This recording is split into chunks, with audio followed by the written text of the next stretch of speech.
Well, Alex Kurtzman, you walking sack of incompetence and cluelessness, I guess things aren't working out very well for you at the moment, are they? If rumors are to be believed, Star Trek fans know Kurtzman as the person who, along with J.J. Abrams, forcefully kidnapped our beloved Star Trek franchise, beat the shit out of it with a baseball bat, dragged its barely breathing corpse into the JJ-verse, then Abrams gave it to Kurtzman under the cover of the franchise eviscerating secret hideout, who then did even worse things to our whimpering and quivering franchise by force-feeding it the shit-covered terror known as STD, and then set his sights on defiling our beloved Captain Picard. Today, we're going to be doing something a bit different. We're not going to be laughing at something recently excreted by the shill media. Rather, we're going to be looking at this story as covered by the non-shill Bounding Into Comics, a great news site that I encourage you all to check out. As Bounding Into Comics reports, a new rumor indicates that CBS fired executive producer Alex Kurtzman from Star Trek. Test shows for Star Trek Picard are horrible. Please, for the love of God, let this be true. Kurtzman is no stranger to Star Trek fans. Oh, no he isn't. He definitely isn't. He was key in launching the Kelvin timeline with J.J. Abrams' Star Trek film in 2009. Kurtzman was the writer on that film. Since then, he's become an executive producer on almost everything Star Trek, including Discovery, the upcoming Picard show, an upcoming animated Star Trek show, and the upcoming Star Trek Lower Decks TV show. That's an impressive record of failure. Kurtzman inked a 5-year deal with CBS TV studios last year, worth $25 million according to The Hollywood Reporter, and the tears of Star Trek fans all around the world can still be heard. The rumor comes from my good friend Gary at Nerdrotic. Gary notes a Star Trek insider contacted him and told him Kurtzman has been fired. He is refusing to give up the title, but there are 3 producers who have taken over as showrunners. Nope, our little fairy of doom will never willingly give up his right to continue his systematic destruction of everything Star Trek. The source adds, he has been replaced. He is refusing to lose the title, but there are 3 other producers who are exercising his functions. He is not even allowed on set. Thank God for that. He has been Orsi'd, referring of course to Roberto Orci, who was shown the door as a result of the debacle that would become Star Trek Beyond. Gary offers his opinion on the matter, stating, my guess is that he will be promoted out of the building considering his 5-year contract. I don't think he will be outright fired in public unless something horrific happens. Well said. And while Star Trek fans in unison think what he did to Star Trek was horrific, it isn't illegal. Although it should be considered illegal, CBS will probably try to save face. Star Trek Discovery was renewed for a 3rd season by CBS, and they promoted writer Michelle Paradise as showrunner. Paradise would become the 3rd showrunner for the show. It's been nothing but an unending shit show over there. My guess and hope is that the 3rd season of Discovery will never happen. I think Netflix would rather pay a not insignificant penalty to CBS than continue to defile its network with Kurtzman's shit. And this is the company that approved Dear White People and bought the streaming rights to Unicorn Store. A company that seems to be approving anything and everything lately, wants nothing to do with STD. That's quite the accomplishment, Kurtzman. Despite CBS renewing the show for a 3rd season, a number of reports indicate each episode is extremely expensive to produce. Variety reported that each episode of the 1st season cost between $8 and $8.5 million. Some rumors even have the cost being higher than that. Much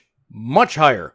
Incompetence at its finest. However, CBS was apparently able to push that cost off to Netflix. I'm pretty sure some people at Netflix ended up getting fired over that. Red F reports that Netflix is believed to have covered more than 100% of the cost of all CBS Access's Star Trek Discovery for the exclusive rights to the series in most non-US markets. And Kurtzman did nasty things with their money. In fact, Deadline notes that former and disgraced CBS chairman and CEO Les Moonves, who was directly responsible for ending real Star Trek in 2005, noted that CBS's deal with Netflix meant the series was 100% paid for. That was before they aired it on CBS All Access. Then Netflix saw what they had paid for, and the wrath of hell came down. With regard to the defiling of Jean-Luc Picard, it looks like this may have been the final nail in the coffin for Kurtzman. Gary notes that things behind the scenes have appeared to change, as Netflix allegedly passed on the upcoming Star Trek Picard series. Amazon Prime Video secured the global rights